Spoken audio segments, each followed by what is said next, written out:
morning, everybody, and welcome to this week's Expert Insight webinar. So today we are going to talk about drone technology, the pros and cons, expenses, what's required, legislation. As we all know, drones are becoming more and more popular, first as individuals in their private capacities, and now as an opportunity for security solutions.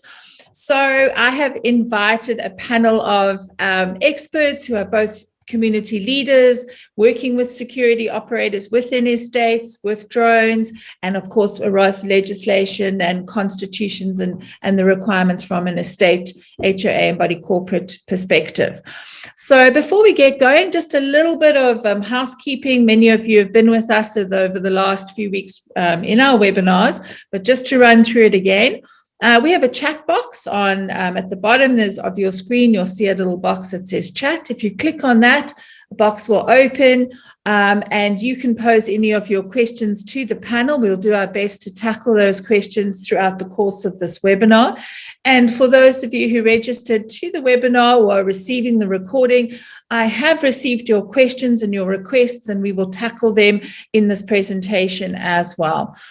So any questions, please pop them in there. Make sure that you've selected the blue toggle that says everyone so that we can all see the questions and respond to it, because I'm sure those questions will have value for everyone that's participating today and those receiving the recording.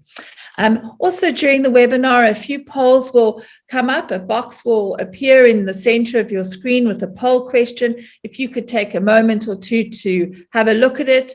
Once you've completed the poll, you can just click on the red corner and that will remove the poll from your eye line. For my panel, please just click off the poll. Unfortunately, you can't answer, but we will certainly share the results with you. So let us just move on to introducing this fabulous panel. When we were doing the research around this particular webinar, we really wanted to get a good overview of how drones could affect residential communities and mixed-use developments. So we invited Michelle Kramer. Michelle is the CEO of IDME Consulting, but also plays an incredibly important part in the KZN residential community market. And she is the security and operations manager at, and I hope I'm getting that right, Michelle, at Mount Edgecombe and a number of estates in the area.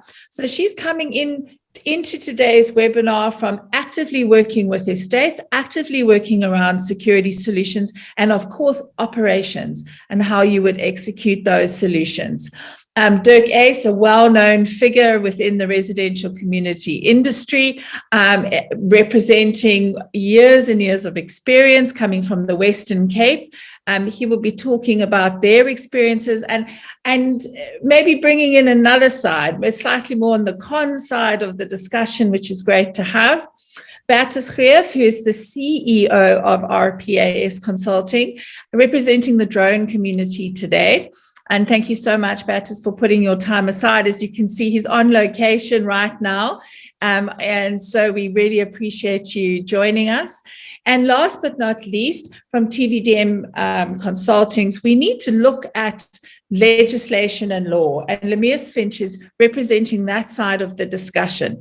So let us pop into our gallery view and let's get the conversation going. As we don't have a lot of time. And so, thank you so much to everybody for joining us. Michelle, I thought we would start the story with yourself. I think for you, actively working in residential communities, actively being part of security solutions, actively working the larger market, you would be able to really start this discussion about your experience from a security perspective and an implementation from the perspective of drones. What have you been doing on your side in the KZN area? Thank you so much. Drones really play an important role in operations, and I see it even before the crisis, but post-crisis, it has been a hot topic that comes up a lot. It's quite a requirement from residential residents on estates. They tend to want that technology And when it comes to decisions, there's two areas that seem to be a little bit problematic. And one is the cost and one is the privacy of it. So then it becomes quite a big board decision relating to cost. But I actually just wanted to touch on a little bit of the benefits of the drones for operations and how they can really aid an estate. If you're looking at lowered, reduced response times, on most estates, you either have to get to a fence via a golf cart or a response vehicle. Certain sections of the fence line, if you've done your surveys, you'll know which ones you'll have a quicker response to which areas. A drone takes that all away, which is fantastic. So if you've got a breach on your fence line, a drone can get there quickly and possibly get an arrest, but can also follow a suspect. So it's not like a thermal imaging that is static, you can actually follow. So there's a lot of great value to drones, and especially post-crisis, areas where I see that drones would have definitely assisted was in gathering intelligence from the outskirts of the estate, which you couldn't visibly see from your estate or from your fence line or from your external cameras, and sending a drone out to be proactive and be prepared if something was approaching the estate. And another area which we probably never accounted for was the lack of additional or even your own guarding staff during that crisis. So to be able to use a drone on fence patrols during that time to supplement your current staffing would have been very, very helpful. So, there are problems, like I said, to legislation, the POPI, and of course the cost, and a couple of operational hindrances. So what we've looked at previously is we were in discussion with a couple of our neighboring estates to look at the option of maybe gathering 3 or 4 estates, maybe even more, around, specifically we looked at this on Mount Edgecombe to see if we could share the costs just to make it a little bit more affordable. So there were a couple of things that came up with this, where everybody wants the best slot, obviously. Another concern was relating to boards and decision-making, the lengthy process of decision-making, where if you're working with 5 estates and you're trying to get something on a deadline to get it approved, there are a few operational issues with that as well. So with the current cost, it's not always an easy thing to motivate to boards that additional cost.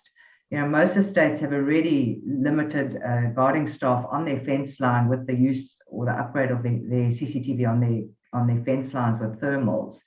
So yeah, it does pose a little bit of a hindrance, but I'm sure we'll hear some solutions from the panel today. But what we have done in the interim, while we're still trying to find the right go-to, is we've looked at residential support. So during the crisis, we were really, really blessed to have our residents to be able to support and assist us. We've got a couple of really experienced drone commercial pilots on the estate that are offering their services to assist us when we have an emergency or we have another crisis like the last one. Michelle, just to establish, so prior to the crisis in July that affected everyone in the KZN area, or most in the KZN area, what were the rules on the estate with regards to the use of drones in a private capacity? Okay. I don't think it was really a focus area because we didn't have a lot of people flying drones. But I think most estates have taken the stance now of a no flight area, no drones allowed on the estate. So I think that's becoming, it's happening more and more often on most estates now.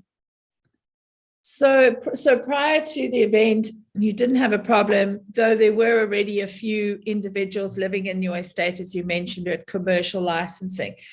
At the time of the July looting, were they quick to respond? How were you able to integrate basically a new type of technology and solution into your current risk and emergency planning? Look, I think the buzzword of drones, it came up a few years ago when they first started. But with this crisis, it's really come about that everybody's talking about drones and the value that drones can add. So we did have residents that were assisting on perimeter patrols in just going out and assessing if we did have a problem in the area. But, most of the times with these crises, nobody ever anticipated something like this. So it's more of an after fact that now there is the support of drones, because we weren't looking at protecting an estate from this kind of crisis. We were looking at protecting an estate from the criminal element.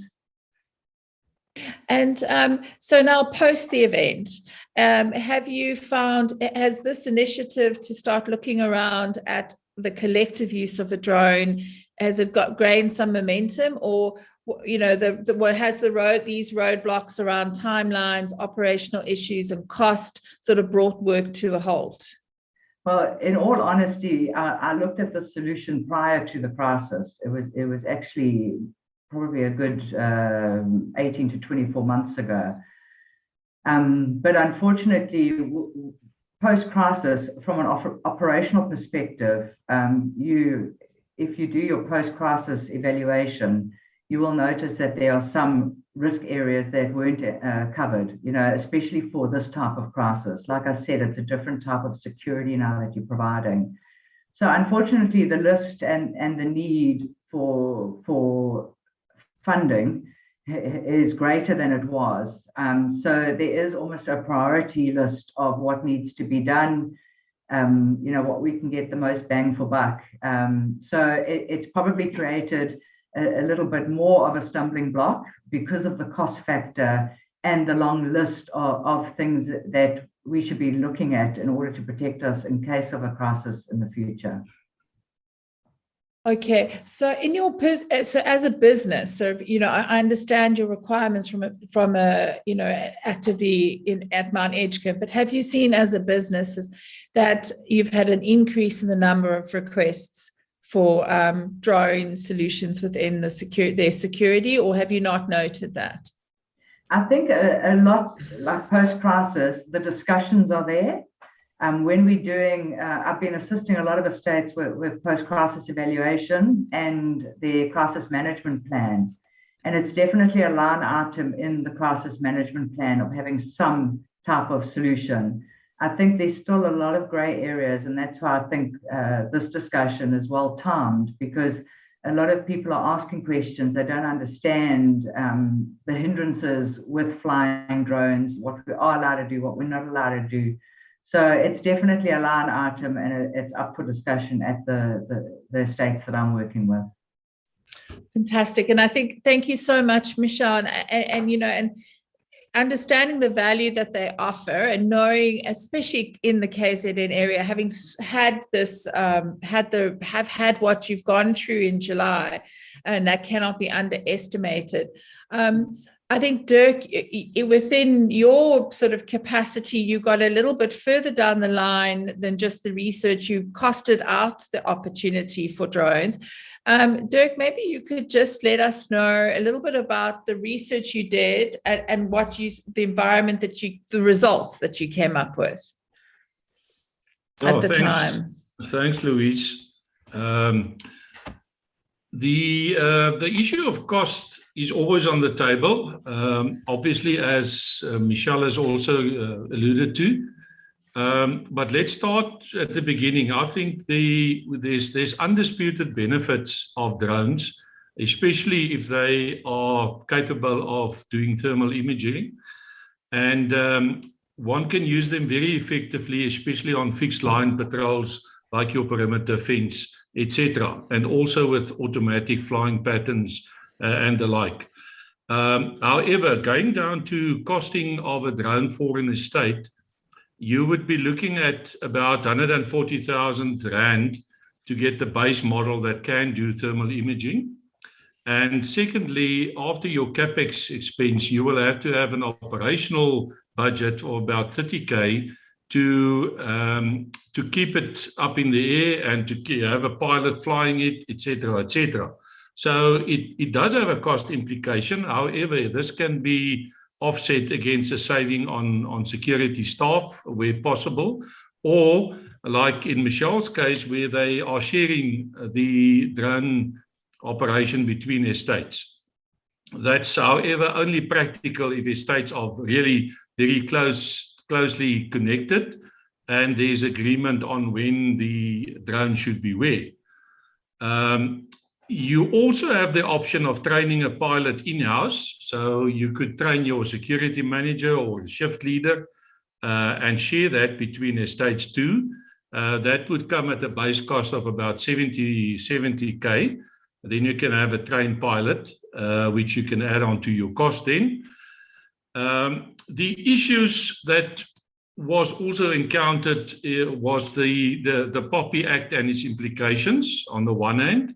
And the second issue is obviously the Civil Aviation Act. And one has to make very sure from an estate perspective that you do comply with those two pieces of legislation, and also make sure that you define the use of drones on your estate, i.e. for the estate official purposes and or for private flying, for leisure purposes. Make sure that it's defined in your MOI and especially in your conduct rules as well. So to limit your risk and to make sure that everybody is on the same page regarding drones, especially where you have visitors to estates over weekends, hotel guests, etc., that may use these drones as a leisure activity, not even being aware of the estate's policy. Just one other thing I want to touch on is the issue of incidents. If an incident happened from a security perspective and you have a drone on site and you have a licensed pilot and he knows the terrain very well, then it can be very beneficial and time saving. However, if you have an incident in an area where you do not know the terrain at all, then you're going to struggle a little bit, and especially when you're sharing a drone or a pilot between different estates. So that's just something to keep in mind. Also from the personal and leisure use on estates, one must make sure that you cover your liability in terms of the risk for images in terms of POPI, and then also for possible damages from an insurance and liability perspective. So yeah, that's about it from my side. Thanks, Louise. Thank you. So in your research, did you find that the cost was not feasible for the size of your estate and your budget allocation? Yes, indeed. If you want to do it going alone as one estate, obviously depending on your budget, it is quite costly, and the direct saving is too little to make it work from a cost perspective. And did you see that you mentioned earlier that one of your savings would potentially be staffing? So do you see in the long term that your drone would then replace your manned solution, or do you still see a manned solution in play outside of your reaction team? Yeah, I think the drone would be mostly in addition and not replacing security staff. However, the numbers on your security complement could be reduced depending on if you have got a drone 24 hours available covering quite a substantial area of your perimeter patrolling. So there could be a direct saving, but if you look at your total size of an estate and what a drone can offer you, then the cost benefit is not that much. And you mentioned personal drones as well. From what I understand, ultimately the policy that you adopted was a no drone policy for personal use outside of a sort of marketing use if required. What is your opinion on that policy? Do you think it's a realistic policy to have a no drone, or do you think that drones are part of the future and people like to fly them? Outside of civil aviation, obviously. Yeah, no, drones may be part of the future, but a no drone policy obviously makes it easier to manage, especially in terms of the Civil Aviation Act. So yes, the no drone policy was readily acceptable by the homeowners. So it's just not allowed, and everybody buys into that in terms of their own privacy and safety. So the no drone policy went off quite well. And that was obviously written into your rules then? Correct. To your conduct rules. Okay. Yes. Just my last question. When you were doing your costing, at that point, was it a costing part of your costing model? Did you look at outsourcing your drone services and insource and training up your own staff, or at that stage was it only really outsourcing available to you? It was mostly outsourcing and not training own staff, but it is definitely an option that can be pursued. One can also look at your security complement provider, and maybe one can get agreement with your security company to provide the service, obviously at the cost, but maybe at a lesser cost than a direct cost to yourself only. Mm-hmm. Okay, thank you so much, Dirk. And now putting Bertus in the hot seat.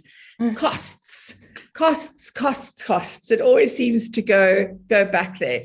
So maybe to start this conversation off a little bit, if you could just give us a bit of background to what your company offers and who you are, and then so that we can understand the types of solutions that are being put in place by the drone community for residential communities, which are very different to a mining industry or agricultural industry.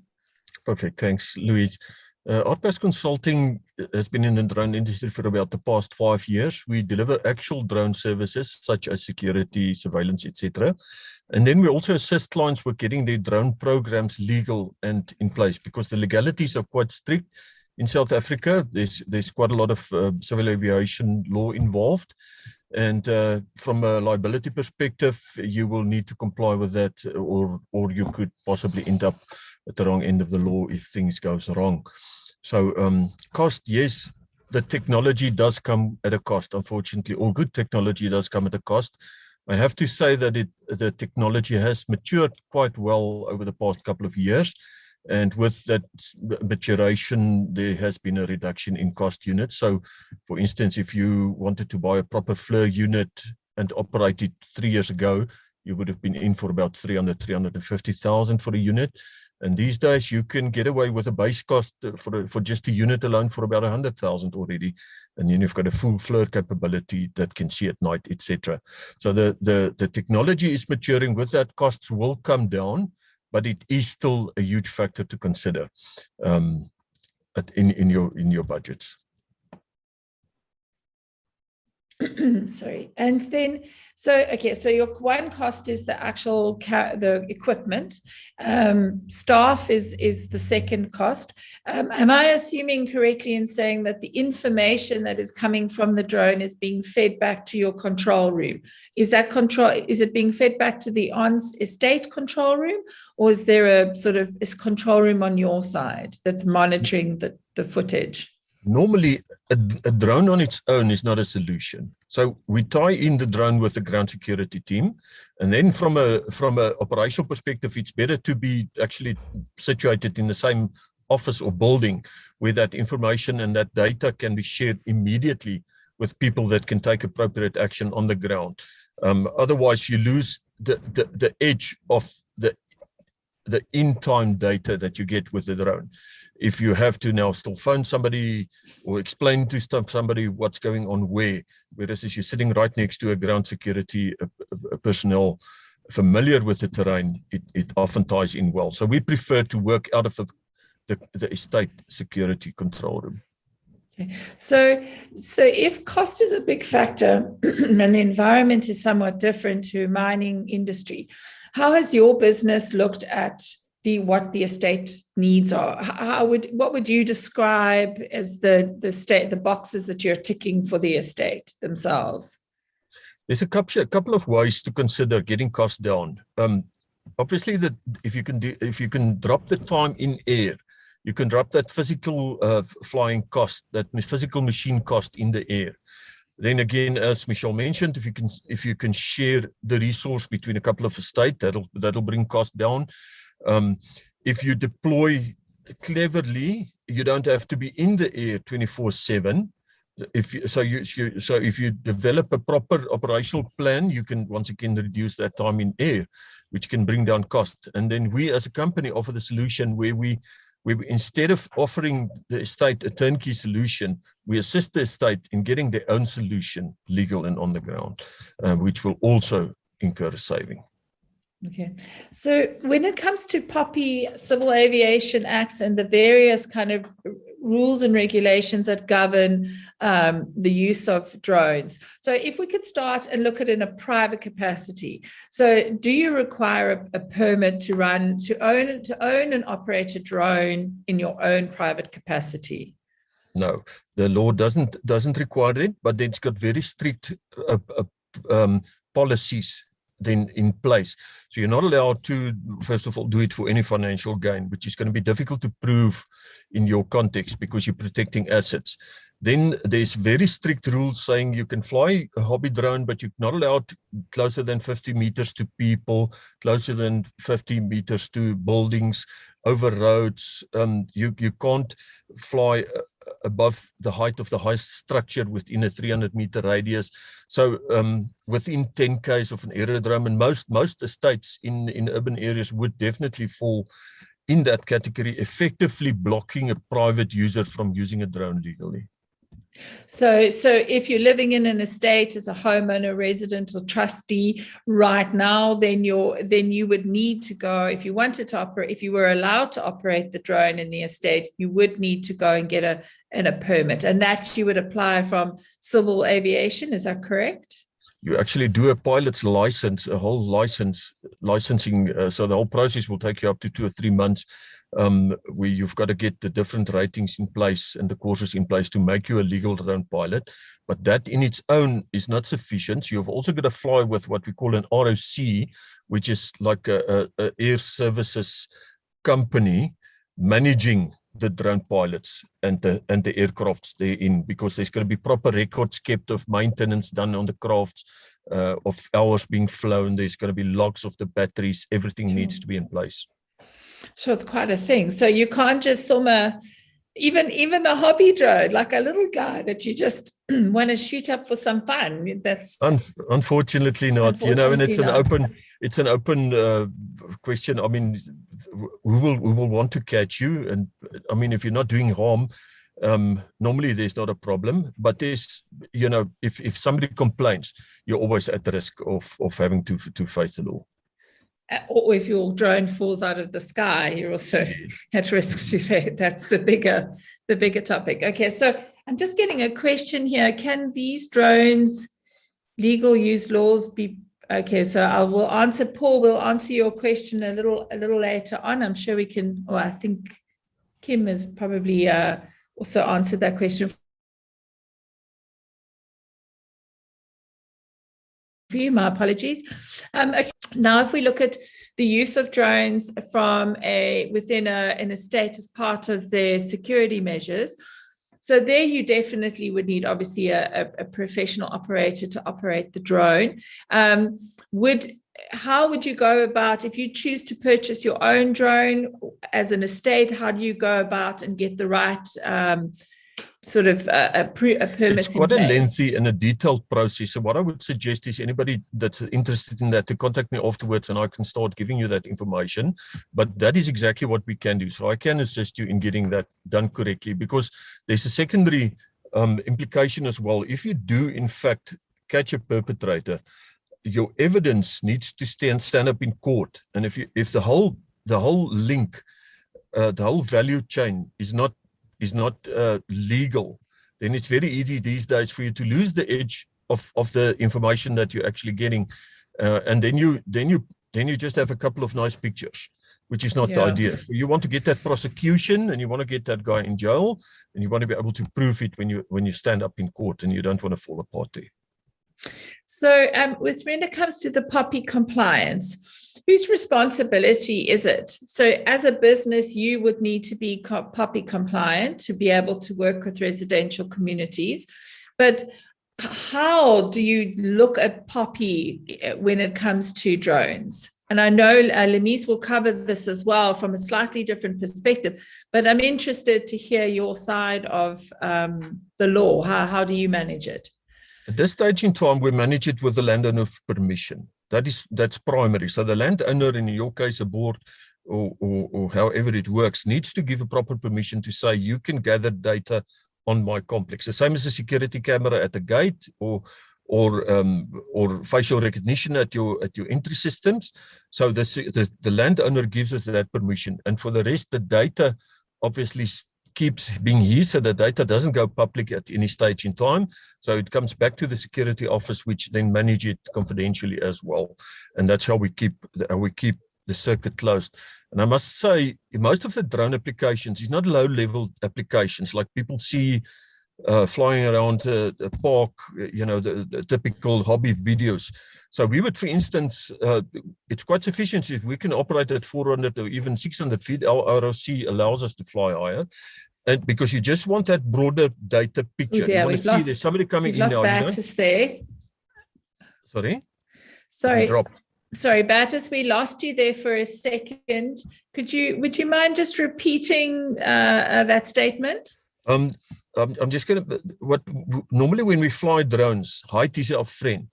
So we're not going to fly low level where you're even going to see a number plate unless we specifically chase a car and try to take the number plate. So we would operate at 400 or 600 feet, which is quite high. So you won't see detail on that level, but you will see there's perpetrators entering your border, or there's people running away, or there's a motor vehicle standing somewhere, or stuff like that. Okay, thank you. Sorry, our line is getting a little bit. Let us just, on that note, let's chat a little bit from how drones are viewed within residential communities and what's required from a sort of legislative, well, not legislative, from your constitution or your MOI within a residential community. So, Lamees, thank you so much as well for patiently standing by for us. So you've heard a couple of sides of the argument. We've established we know that drone security can offer a solution towards residential communities. We know that we can work with professional organizations or train up our own staff. But getting it through, as Michelle mentioned earlier in the discussion, getting the board approval, all the homeowners on board, what is required from a POPI perspective? What would be required from a constitutional MOI perspective? And how do you see the use of drones being integrated into current security solutions from a legal perspective? Sorry, just one question there. Sure. Thanks, Louise. So from a POPI perspective, if you look at what personal information is, the definition is very wide, covering all information relating to an identifiable human or artificial person. And there's three classes of personal information that we need to look at, which is general, special, and children's personal information, with increasing restrictions on each of the classes. There are some examples of general personal information, such as ID numbers, telephone numbers, addresses, and then personal information would include religious or philosophical beliefs, race or ethnic origin, and trade union membership, even any political affiliation, your health or sex life, or whichever gender you want to identify with. So personal information is broader than just the data on a piece of paper. And if you look at drones being used in an estate or in a community scheme, what is the purpose that drone is going to serve in that instance? So I mentioned a few examples before, and Dirk touched on it as well. If, for example, you're in an HOA, we're using it for marketing purposes to sell your home on your off. A sales agent may come in and want to have that drone take pictures of that property from every angle.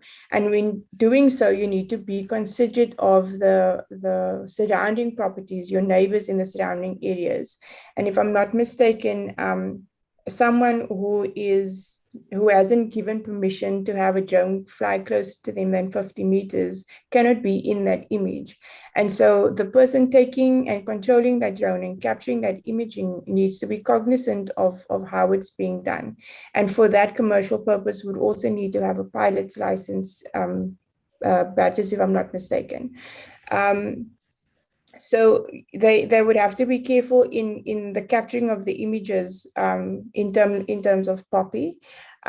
But then just from a practical perspective, you have schemes that are high-rise buildings that would, for example, require scaffolding or rope access to get onto roofs.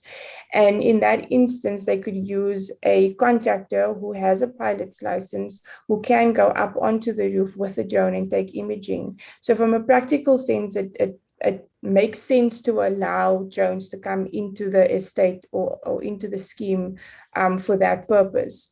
And then also, as it was mentioned regarding security, we don't have an issue with drones coming in for security purposes. We think that it is the way forward. But as long as it complies with the South African Civil Aviation Authority and POPI, then there shouldn't be an issue with it. Writing it into your scheme's governance documents is going to be the way forward in allowing those drones to access the schemes.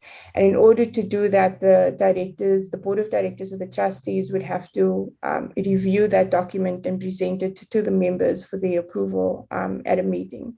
So as long as your scheme governance documents covers the conditions that need to be applied when using drones, we don't foresee that there should be an issue.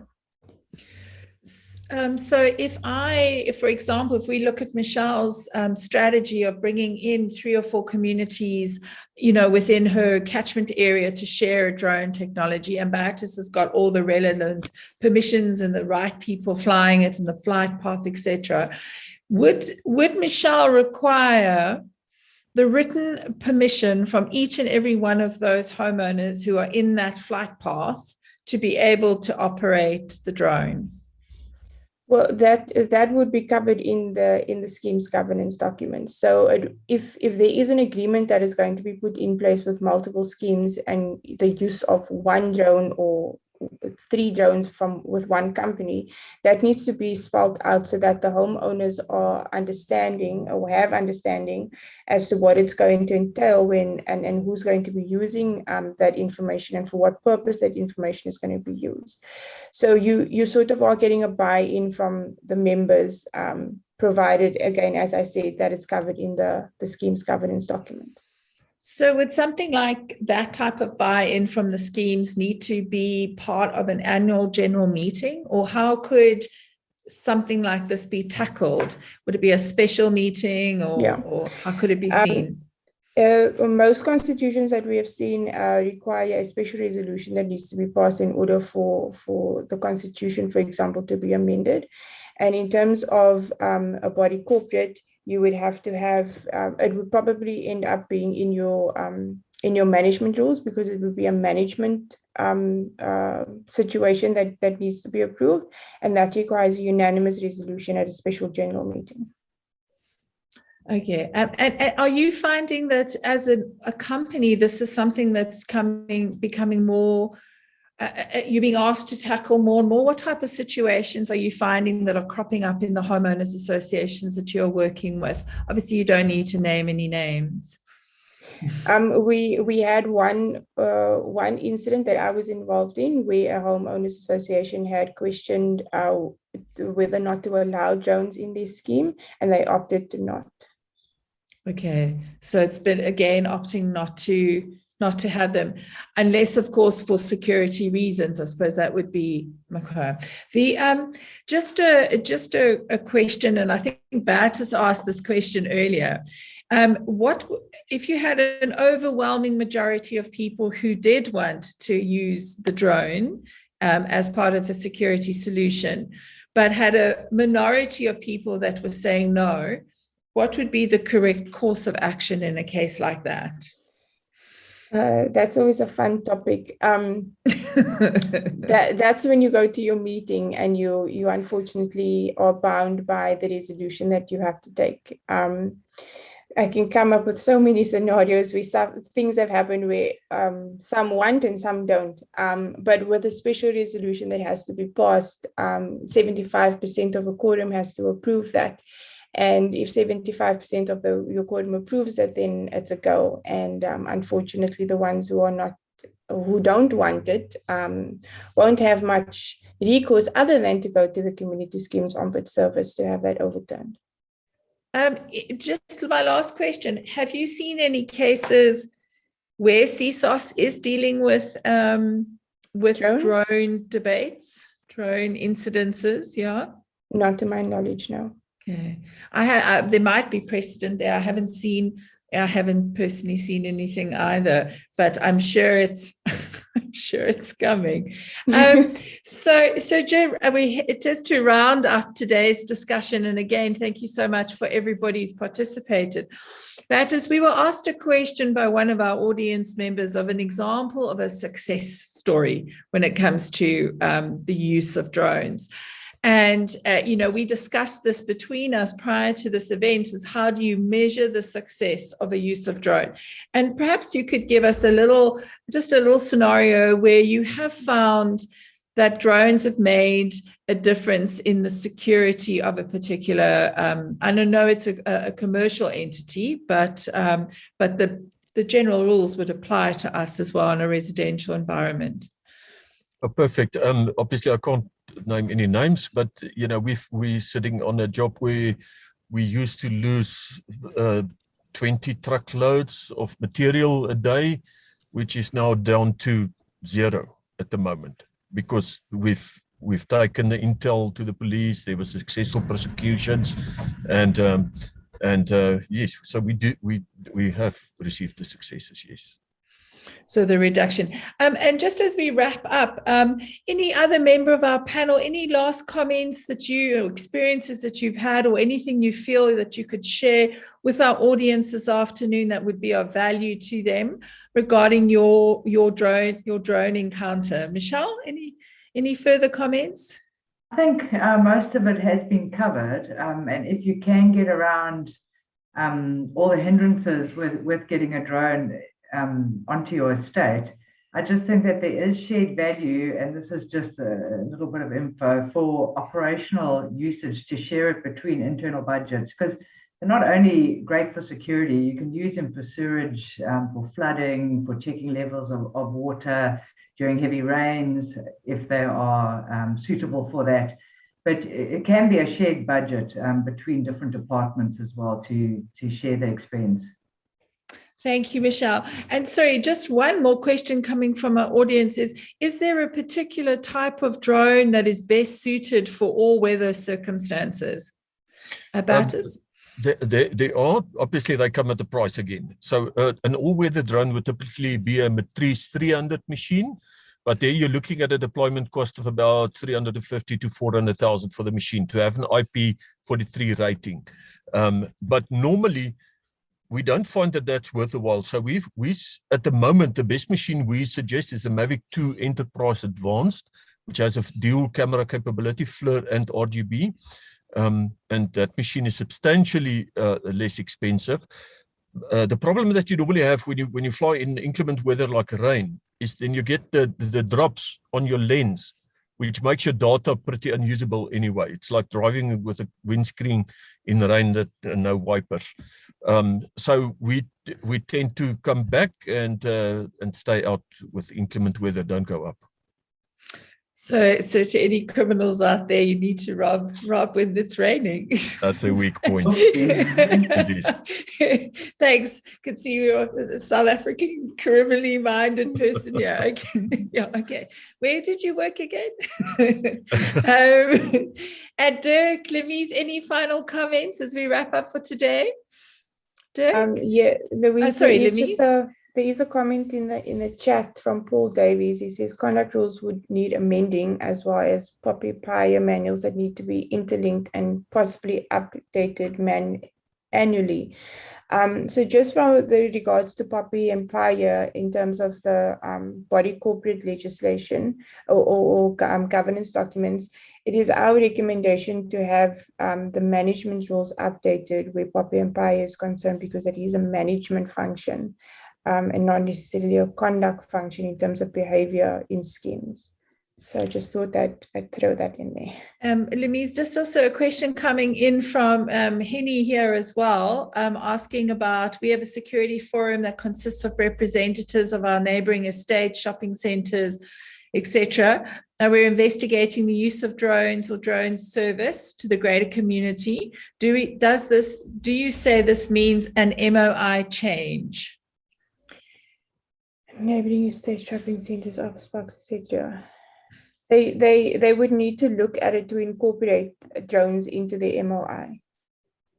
So the answer to that would, Dirk? Yeah. If the drone is to be used in conjunction with the others, but on the estate, then the estate's MOI needs adjustment. Yeah. Okay, thank you. Okay, well, that brings us to an end. 45 minutes, quick sticks. Thank you so much to everybody who joined us.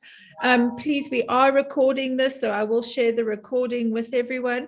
If you would like to contact any members of the panel or need additional information that we haven't covered today, please feel free to contact myself, Louise at estate-living.coza, or Jamie Lee at estate-living.coza, and we will happily share the contact details.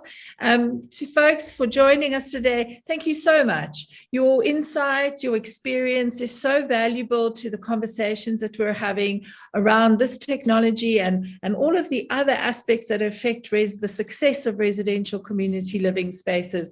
And we value your input tremendously. Enjoy the rest of your afternoon. And to all of those who've attended, thank you. And those watching the recording, I hope that you have found this webinar informative. Clem, if you don't mind popping that video on.